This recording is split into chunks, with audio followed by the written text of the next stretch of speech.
Hey all, welcome back. This is me, Monica Sharma, and welcome to MS BioCat. Now let's talk about the TALENs. Now TALEN stands for transcriptional activator like effector nucleases. Okay, now what do you mean by this TALENs? TALENs is basically they have a one protein which is known as a TALES. So that is known as a TALES, TALES, right? So this is transcriptional activator like effector proteins. Now these proteins are actually how they have come up with this TALEN technology, the researchers, how it has been discovered. This is discovered naturally, just like the CRISPR, it is discovered in the bacteria.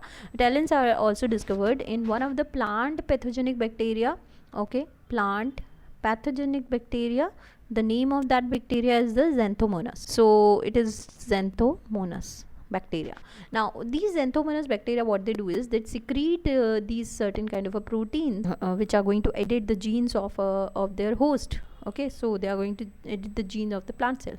So these proteins are called as a TALES protein. Now what these tail proteins are actually, the tail proteins, unlike the zinc finger proteins which are recognizing the 3 nucleotides, the tail proteins, what they recognize one nucleotide.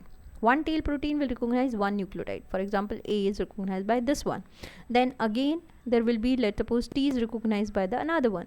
Okay, so this is another one. Then G is recognized by someone else, the other tail protein. Okay, similarly, like this way it will go on. So we are going to provide all the 4 types of tail protein respective to the 4 bases.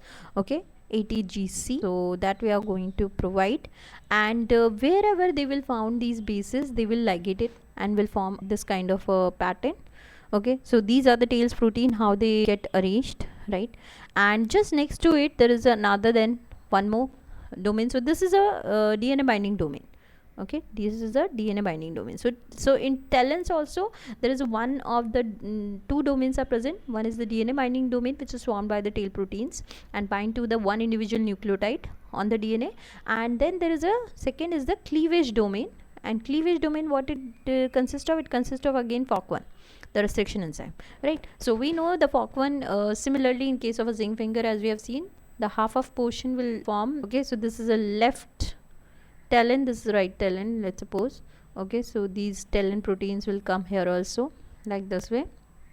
And then when this they will align, these half portion of restriction enzyme, they will align FOC1, they will form a dimer, and once the dimer is formed, this enzyme get activated, this will produce a double stranded break, will release this portion, remove this portion, and the gene is edited. You can see in this particular picture. Okay, so these are the one TALEN protein which is recognizing G only, so green color all G's, right?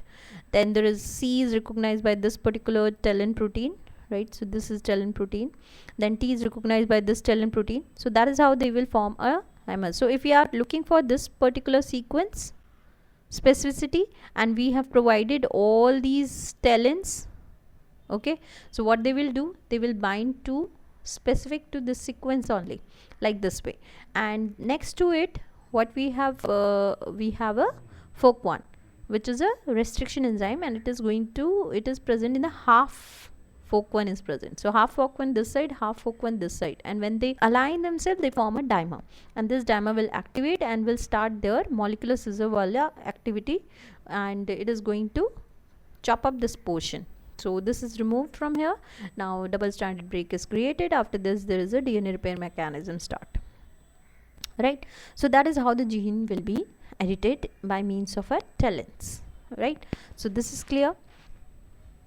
Now let's talk about the very latest technology and very promising technology of gene editing, which is the CRISPR-Cas9 system. So CRISPR-Cas9 system, the basic thing we have already discussed it, but how it is being used in the gene editing, let's talk about that in a very simple way.